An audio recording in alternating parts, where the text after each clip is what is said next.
Let's go. It's the Whitey Show. Whitey Show. Whitey Show. Whitey Show.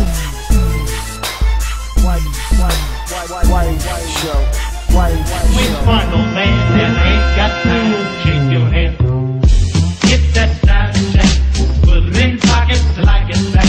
Going downtown. Strength of the Sword 3. I don't know if there's one or two, but the third, or Strength of the Sword 3, is a unique little indie game that I was able to try over the weekend. Has a lot of things going for it, actually. A unique art style, brutal and fun combat, and it's goddamn hard. So what's not to love about it? Well, we'll get to that in a minute. First off, there's no real story here per se, but it's cool to go through a bunch of baddies to get to the big bad evil guy after about 3 stages. The combat mixes up and gives you a good kind of like this God of War cinematic feel, and yet it's brutal just like God of War, but more swift, you know, and it's definitely more reaction type, kind of like Ninja Gaiden.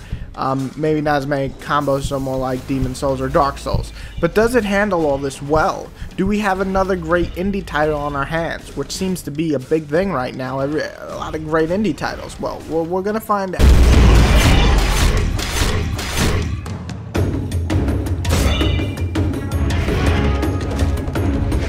Which one, old man, that ain't got to shake your head?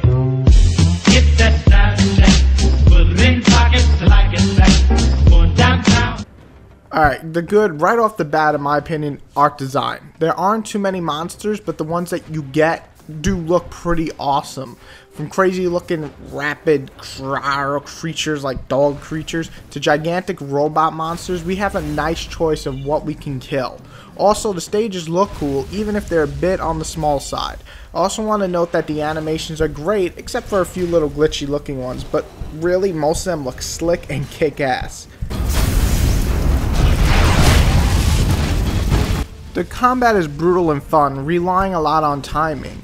It comes along so well that I almost get pissed off when I don't complete one of my awesome looking combos. I know it is in the game most of the time, but myself. And it makes me want to become better, and then I actually do. The combat just really is a lot more fun than I expected, and you feel like a badass, especially killing enemies quickly with these cool looking cinematic finishers.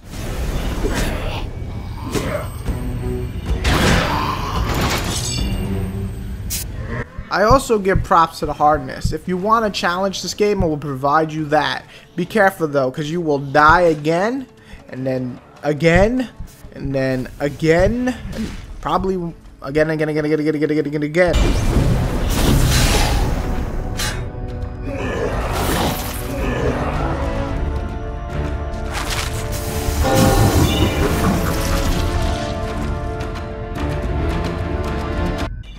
Only bads I can think of on the top of my head would be sometimes the camera acts funny. With stages being a bit on the small side, I'll get stuck behind the wall and I'll be hit 3 or 4 times, in which you will probably die and you will get really pissed off.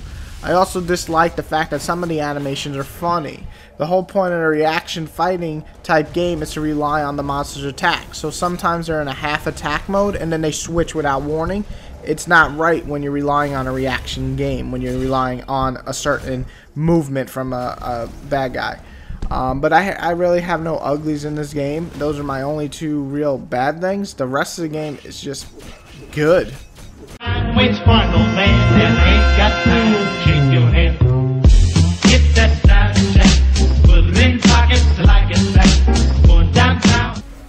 So I'm just going to finish it up here with saying that this game is definitely something I wasn't expecting. It's a bit on the short side. Probably can complete it in about 3 hours, maybe shorter if you don't die too much. But that's not really what the game's about. It's about, you know, becoming better, getting the best scores you can, unlocking all the weapons and shields. And each weapon definitely has a unique feel to it, which is cool. So if you're into unlocking stuff and proving, you know, that you're better than your friends on leaderboards, or just becoming better in the game and more skilled, definitely check this game out, because it'll be worth your time. As it stands, is it worth the full price? That's totally up to you. I was given a review copy. Would I have paid full price for this game? Probably yes. But I like these type of games. I like tough games. I like combat games. I like reaction games. So this speaks to me. If you're not into hard games and you don't like dying, this game is definitely not for you. But I gotta give it props. 2 guys created this game, and they created a fucking solid freaking hard game, and I totally respect them for this. Clap. Great job, guys. And anybody who's looking for a game, basically a skilled, get ready to die a lot but have fun type of game, check this badass game out.